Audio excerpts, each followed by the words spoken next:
Welcome to the heart of New York State in the Hudson Valley. I put together this tour myself. I've based it on my own writing in that area, my own experience with the cultural and historical sites in that area.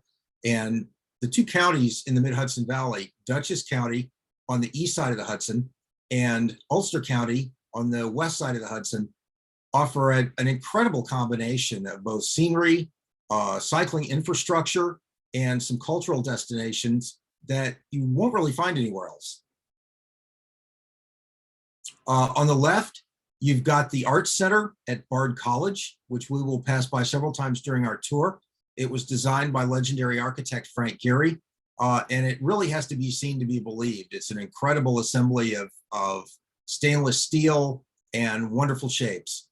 On the right, that's some of the staff and students at the Culinary Institute of America in Hyde Park.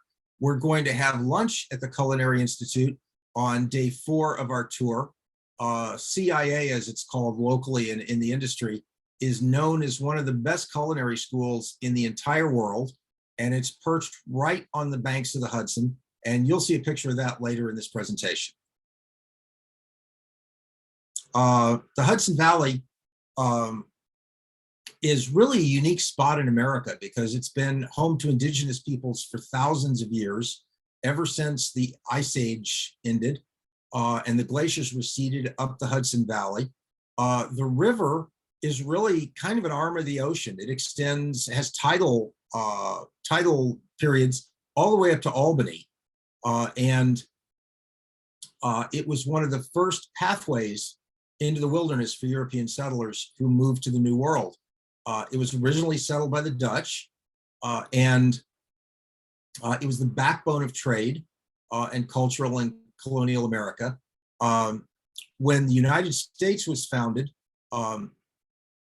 it was still a pathway of culture, a pathway of trade. And when the Erie Canal was opened in the early 1800s, that made a connection to the Great Lakes and connected the markets of New York State and the Midwest to the entire world, and it increased the Hudson River's use as a trade route. So there's a lot of culture and cultural spots and historic spots that date from before the United States was founded. It also has some very interesting place names. There's a lot of cool stuff to find. You never know what you're going to see. Those places in the photo on the right, they're real places, and I've been to 1 or 2 of them, and you'll see some of them on the tour. So let's get into the tour. Day by day, it's a 6-day tour, 6 days, 5 nights. We start in Rhinebeck on the eastern side of the Hudson, which is a historic village in itself. And on our first day, we're going to concentrate on the birth of flight. Our route is 29 miles, and it's a big loop north of Rhinebeck. We first go up to Tivoli, then hook around to the east, and we visit the historic Rhinebeck Aerodrome, which is one of the centers of vintage aircraft in the country. They put on an air show during the summer, and we're scheduled to see that air show. They also have a museum there with vintage aircraft, vintage automobiles, all kinds of vintage equipment that was used to expand man's exploration of the sky, of the ocean, of the land. And it's going to be the centerpiece of our first day. Once we've done that, we're going to be doing some riding on our way back to Rhinebeck, just through some beautiful countryside in Dutchess County. In contrast to the Hudson River, east of the Hudson River, you quickly get up to a little bit of altitude, but then you've got a lot of rolling hills and farmland that are a lot of fun to ride through. I went out and scouted one of the routes, the day 2 route this past weekend, and I think you're going to see some beautiful, beautiful scenery there. Here's another view of some of that farmland, the hills and farms and forests east of the Hudson River. And while we're in Rhinebeck, we're going to be staying at the Beekman Arms Inn, which is in Rhinebeck. It's the oldest operating lodging in the United States. I forget exactly what year it was established. I think it was 1766, but don't quote me on that. So we're going to go north to Tivoli. You can see the route map on the left, hook back around to the aerodrome, go on back around to Rhinebeck, and we'll have dinner there in Rhinebeck. So we've got 29 miles and about 1,350 feet of climbing. The Beekman has a historic tavern, a historic restaurant, and you can take a look around the tavern, and the bartender will be happy to point out which table that FDR sat at, which table that Hillary Clinton sat at, which room that George Washington had his dinner in. It's a pretty interesting place. On day 2, we're going to head into the countryside again in Dutchess County. And our lunch stop is going to be at Dutch's Mill, which is in Pine Plains. It's a distillery and it has quite a history. It was originally one of the largest bootlegging operations in the country during Prohibition. It was run by Dutch Schultz, who is a famous gangster from New York City.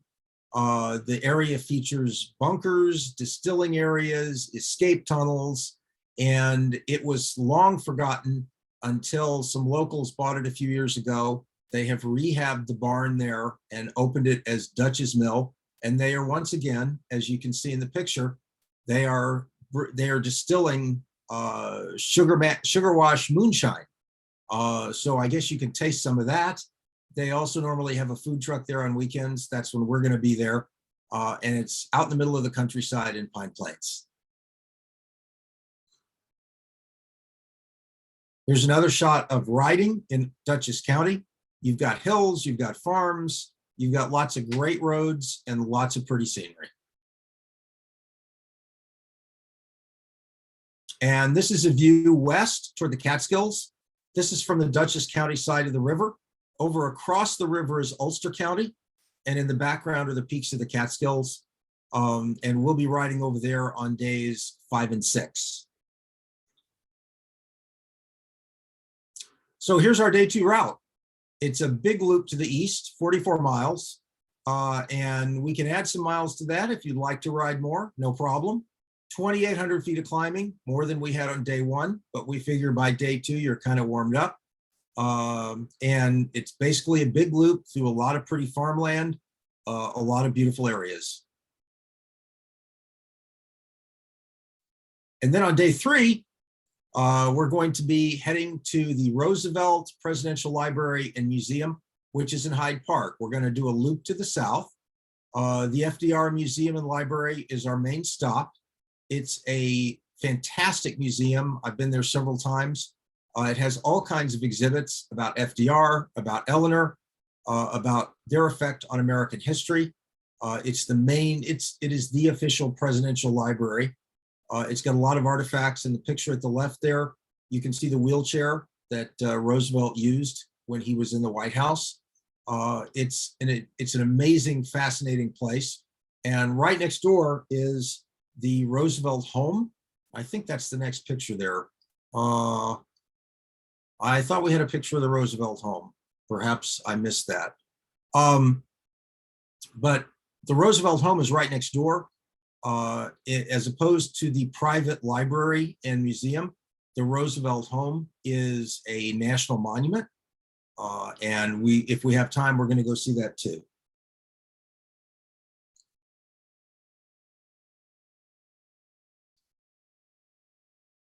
Also on day 3, we've got a lot of cycling to the south with that loop that we're going to go by the museum. And now we're into the museum. This is just one of the rooms with exhibits at the museum. There's a lot to see there. We're going to allow plenty of time for you to wander through and see everything. Roosevelt's term included World War II, the Great Depression, the birth of the atomic age, the birth of the United Nations, the start of the Cold War. You could argue that he was one of the most influential figures in all of American history. This is the courtyard of the museum. And finally, there we go. That's the Roosevelt home. It's right next to the museum. And they have tours of the home there too.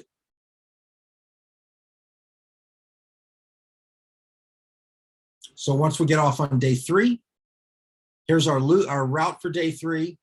It's a long loop to the south. We'll have our lunch stop somewhere around the Roosevelt Museum. We're not absolutely certain yet where. Still scoping out possibilities for that.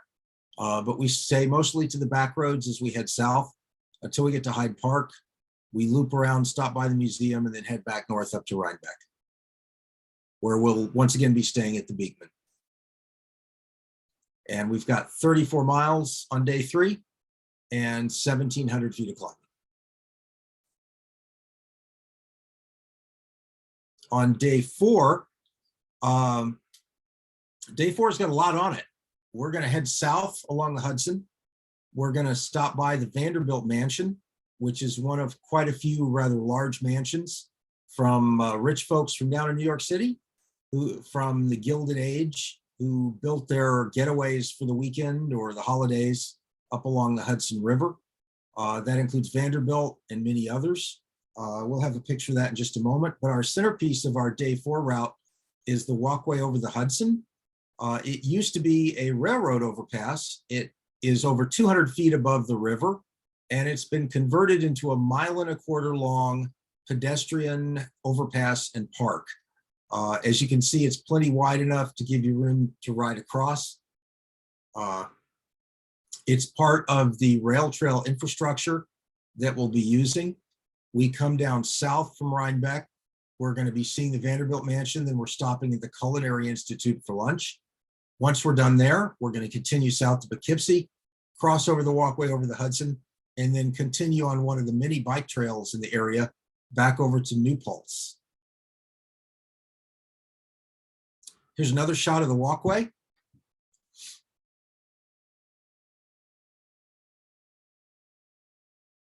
And here's the picture I promised you of the Culinary Institute of America. Once again, you've got the Catskills in the background. You've got the CIA in front there. They have a number of restaurants there. Not sure exactly which ones are going to be there open on the day that we go past, but we're going to figure that out before we get over there. And here's one of the classes in session at the CIA. There are a number of restaurants in the area that feature chefs who were trained at CIA. And chances are, if you've been to a number of famous restaurants in New York City, probably many of them have chefs that were trained at CIA originally. On day 4, we're also going to head north from New Paltz on the Wallkill Valley Rail Trail. There's a number of rail trails in the area. It's got some wonderful cycling infrastructure. In addition to the walkway, there's a rail trail that goes all the way over to New Paltz. The Wallkill Trail goes north from New Paltz all the way to Kingston. And there's another trail that we're also going to visit, the O&W Rail Trail, which also goes from, I believe it's Ellenville, all the way up to Kingston. This picture you're seeing now is the trestle that goes over the Wallkill River. Once we get there, you may also recognize it's if you've ever seen the movie A Quiet Place, it was also used in that movie. Here's a shot of the Vanderbilt Mansion. We're going to stop by there and take a look at that. We're still exploring what possibilities there are inside the mansion for tours, but it's a fascinating place. It's right by the river.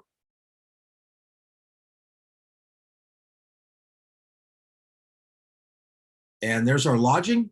Once we ride across and up to Rosendale, we're going to be staying at the 1850 House and Tavern, which is a historic building in itself. It's a beautiful building. Rosendale is a historic community. It's got a lot of early American architecture. It's right on the Wallkill Trail underneath the Rosendale Trestle, which is the trestle that you saw folks riding across in the lead photo from this presentation. It's a beautiful area, and it has a lot to see.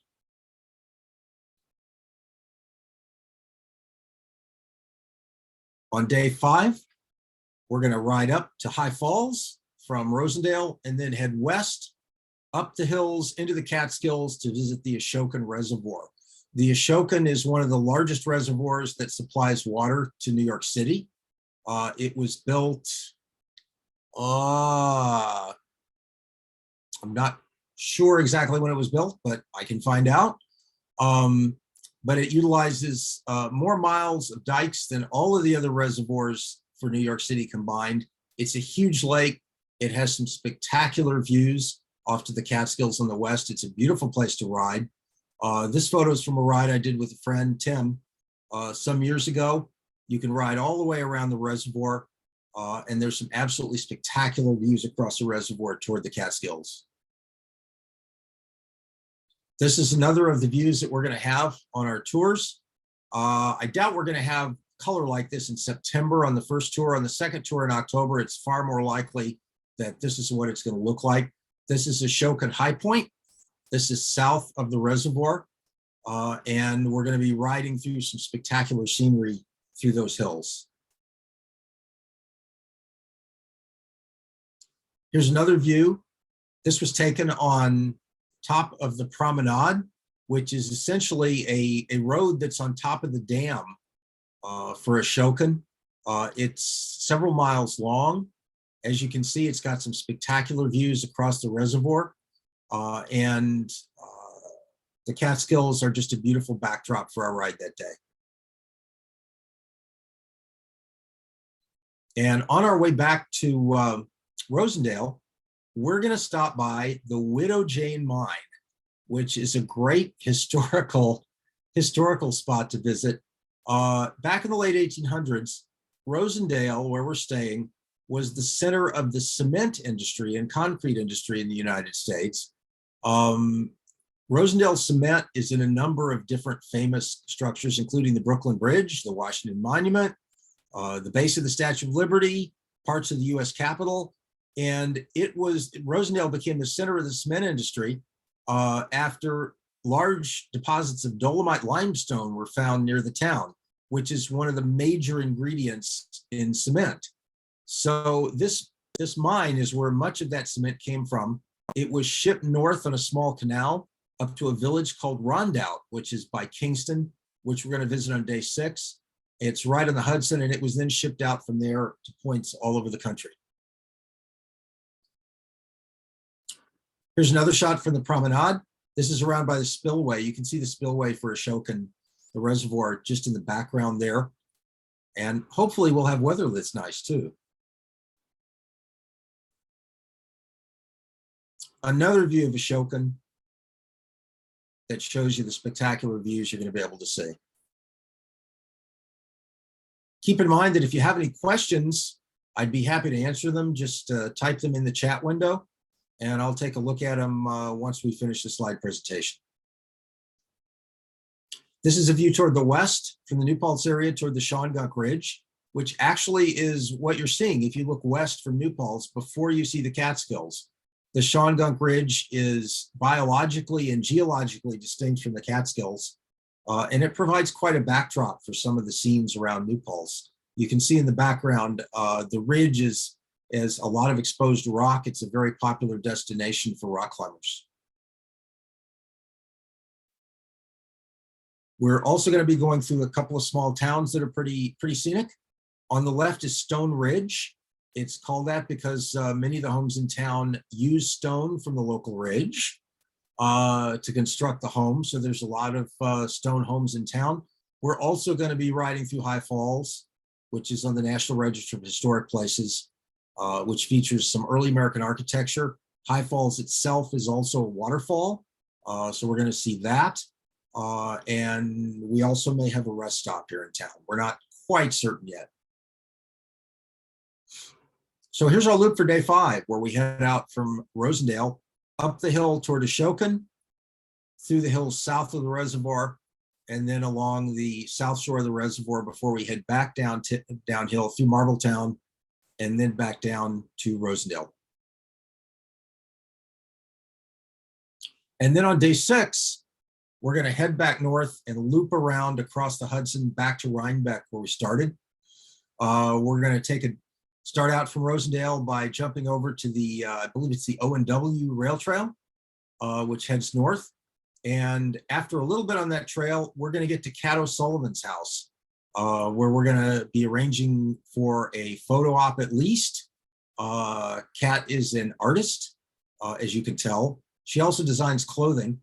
But she took this house and has turned the whole thing, including their vehicles, into a giant art exhibit. And it was, when I first found this place riding on the O&W trail, it was absolutely astounding. It just knocked me out. There's so much to see, and we're going to show you as much of it as we can.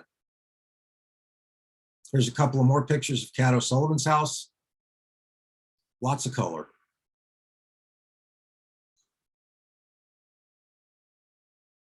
And then as we head north, we're going to come into Kingston, which was one of the original capitals of New York State.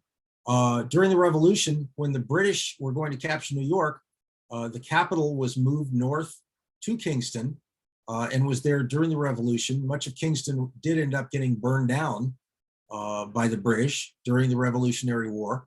And this down by the river is what they call the Rondout neighborhood. And this used to be the village of Rondout, where all of the concrete was shipped out on barges. So we're going to stop in Kingston for lunch and explore the Rondout neighborhood. It has lots of interesting architecture. Plus, it's also got a maritime museum down by the river that's in the foreground on this picture. So there's also another place to see there. Then we're going to cross back over the Hudson on the Rhinecliff Bridge, and we're going to go by Ferncliff Forest on the way back to Rhinebeck. If we get there early enough, and I'm going to try to make sure we do, there's this observation tower in Ferncliff Forest, which has some wonderful views of the river and of the farmland to the east. There's also a number of hiking trails there in the forest. And here's our conclusion of our tour on day 6. As you can see there at the lower left, we're going to leave Rosendale, loop around on the O&W trail, and then hook back around, get back on the Wallkill Trail, take it all the way up to Kingston, go down to the waterfront, and then we're going to take a short portion of the Empire State Trail up to the Rhinecliff Bridge to cross back over to the East Shore and then back down to Rhinebeck. And that pretty much concludes my presentation, at least the slides I've got to show you. We've got 2 different tours running in September 3rd through the 8th and October 1st through the 6th. And as part of that tour, you get van support. There's services to 2 guides. That's me and John Gillivan, who is also on the call tonight, but it looks like he's laying low. We've got 5 nights of accommodations. We're going to be spending 3 nights at the Beekman in Rhinebeck, and then 2 more nights at the 1850 house in Rosendale. We've got some breakfasts, lunches, dinners. There's a lot of nice restaurants in Rhinebeck, and we're going to be exploring those. We're going to have regular rest stops with snacks. You get your own Chiclismo jersey, and we get the cultural visits and tours, such as the museums, the Roosevelt Museum, and the others that we're going to go to. If you have any questions, just feel free to unmute yourself and speak right up. And I think I'm going to end the screen share here, but I'm going to switch over to chat and see, let's see what we can see here if people have questions.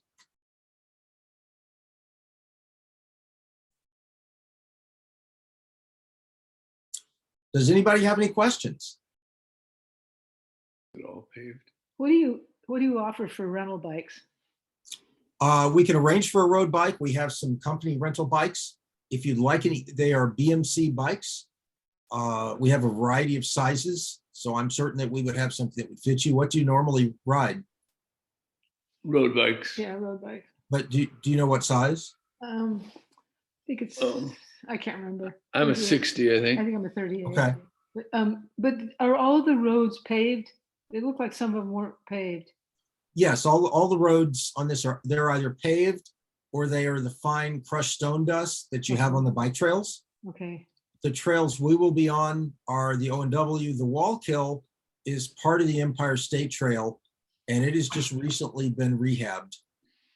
So it has been completely redone, and it will be the fine, very fine crushed stone dust that any road bike can handle just fine. There may be, let's see,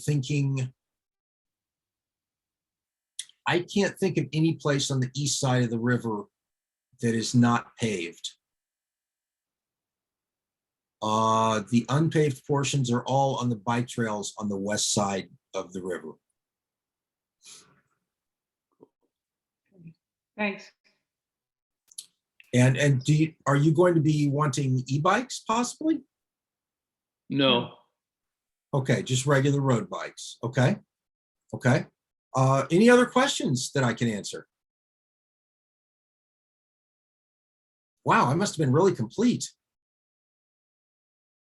To get to the tour, there's a number of places you can fly into if you're flying, either Albany, New York City, Newburgh, any of those places you can fly into.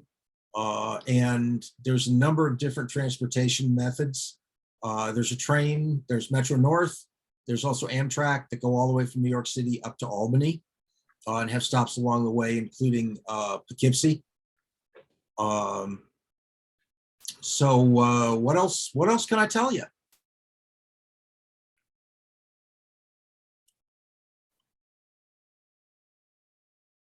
That's it for us. Thanks. Okay. Show you. Anybody else have anything else they'd like to know? This is a new tour.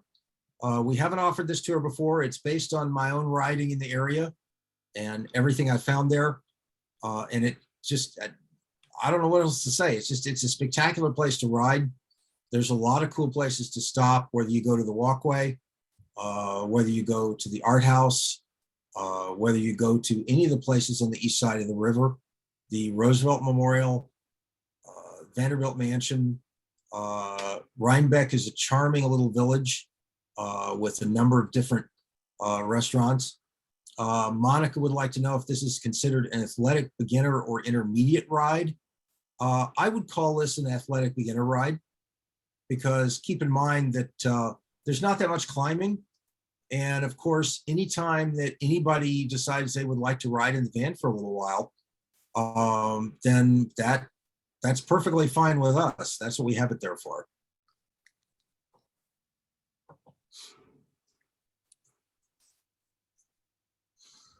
Anybody else? Okay, let's go. Has anyone else ridden in this area before? Yeah, we did. We did a week. we did a week last fall. Okay. And I believe you were the folks that went on a different tour that did not visit these historic places. We went Some by of them. most of them. It was a backroads tour. Okay. All right. And which ones did you go to? Well, we did Roosevelt, we did Vanderbilt, We did. we did Okay. CIA. Yeah, the CIA. Okay. Okay. I think Well, we I've tried to add some things that I have not seen offered on other tours. One of those is the air show at the aerodrome, Yeah, Yeah, we did see that. which is a pretty incredible attraction. And I found Dutch's Mill over in Pine Plains pretty much by accident as I was riding around over there to do some research. And then when I checked it out online, it was like, holy cow! I had no idea this place was here. I had seen it on no other tour. I contacted these folks, and they have just opened it back up in the last couple of years, and they're already distilling. They are also operating it as an event venue, and it's just in some beautiful countryside. So I decided immediately, we have to find some way to get there on this tour. Did your tour that you went on, did it go up to Ashokan? Yeah, yeah. we did all Okay. the Shokin. It was really Yeah. Okay. lovely. The one thing that is nice about yours is that your loops go farther east and west away from the river than Mhm. we did, Mhm. as a rule. And the Okay. country, which we drove through, like going back to the airport and stuff, is really beautiful. So It is. Yeah. I think you've done a nice job of, the river's fine and it's great, but those loops on both sides looked pretty attractive to me. I thought that was great. Well, that's what I noticed when I looked at some of the other tours, that they stayed fairly close to the river. And having ridden eastward in Dutchess County, I wanted to give folks a taste of how beautiful that countryside is. And I've tried to design that day 2 route in particular, so that we get out in the country and get off of the main roads and are able to see at a beautiful time of year how nice this scenery is. Also, a lot of the rides I've seen only go up to Ashokan. They go straight up there and straight back. I have some friends who live south of the reservoir, so I've ridden in that area quite a bit too. And there's more just some beautiful scenery. Yeah. Yeah, we did, we went to Woodstock after the Chopin Mhm. Reservoir. Mhm. Which was fun. That was pretty Yeah. good. New Paltz is a lot like Woodstock. Woodstock and New Paltz are both they have kind of a hippie vibe going on. Yeah, I guess. Yeah. And we will be going, we'll be going directly through downtown in New Paltz, where there's a number of nice, funky little shops and places to eat. And then we're going to turn north and we're going to be going through what's called the Huguenot neighborhood, which is another historic area that I hadn't mentioned earlier because I couldn't find any really great pictures of it. But it's a historic early American neighborhood. And there's quite a bit right there in New Paltz. It's also a college town with SUNY New Paltz there. So there's very much a young, energetic, hippie type vibe, an outdoorsy vibe, because the Gunks are just a mile or so west of town. And they offer a lot of things such as mountain biking, rock climbing, things that kind of attract younger folks. We came in through the historic district to get into New Paltz on our bike. Okay. But the one thing that we started south in Beacon, Mhm. and we went through a whole lot. You had to get through a whole lot of residential kinds of areas there rather than sort of more rural farming kinds of stuff.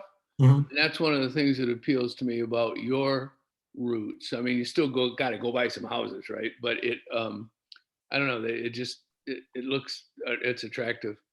Well, I'm glad you mentioned that because I found the same thing as I went down there to design the routes, and I've worked hard to try to keep us out of those housing developments. The east side of the river, where the Roosevelt Library is, and that Hyde Park area, it is pretty heavily settled, and very much settled around the two major north-south highways, which are Route 9 and Route 9G. So I've tried very hard to keep us off of those routes as much as possible, and get us onto some back roads. And as you said, there's a couple of places where the only real way to get through where we need to get through is to go through an area that's settled. But I've also tried to get as many rural areas as possible. What else can I tell everybody? Just leave. We're gonna take off. Bye. Well, I appreciate everybody joining us tonight. If you've got any questions, Tiffany has put the website link there to the itinerary on our website, which tells you everything that was in this presentation, plus a lot more. If you need a rental bike, we can get that for you. If you need an e-bike, we can locate one of those for you and supply it to you. And if you have any questions, feel free to reach out through the website. I'd be happy to answer any of your questions or talk to you either via Zoom call like this or on the phone and answer any questions you have. Okay. Thanks very much for everybody for joining us. I hope you have the rest of your evening is wonderful and that you're able to enjoy the spring weather, whether you're here or I believe one of our gentlemen is in New Zealand. So it's late fall there, and I hope everyone will have some nice weather where they are to enjoy their riding. Thanks very much for joining us.